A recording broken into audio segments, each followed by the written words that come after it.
large disparity between what these men intended to do and what they actually accomplished. When we say about 5% achieve success, we have to define success. And here's the definition. Success is the progressive realization of a worthy ideal.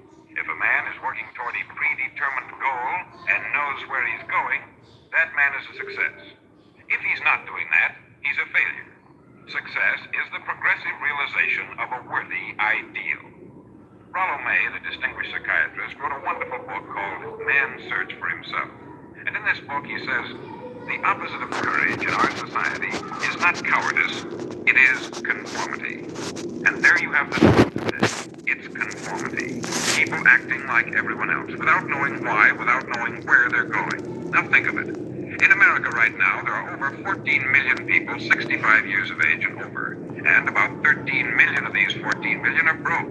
They're dependent on someone else for life's necessities. Now we learn to read by the time we're 7. We learn to make a living by the time we're 25. Usually by that time we're not only making a living, we're supporting a family. And yet by the time we're 65, we haven't learned how to become financially independent in the richest land that has ever been known. Why?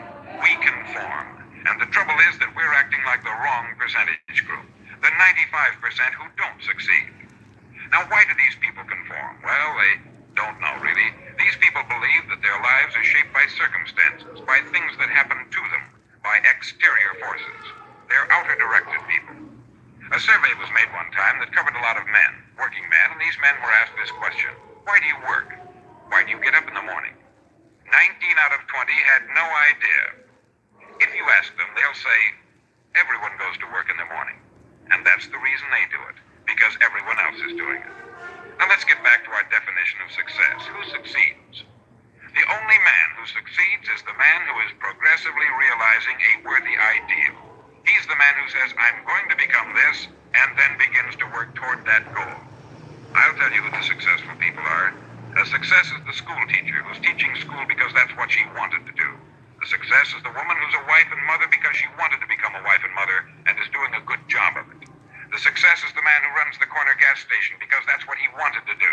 The success is the successful salesman who wants to become a top-notch salesman and grow and build with his organization. A success is anyone who is doing deliberately a predetermined job because that's what he decided to do deliberately. But only 1 out of 20 does that. That's why today there isn't really any competition unless we make it.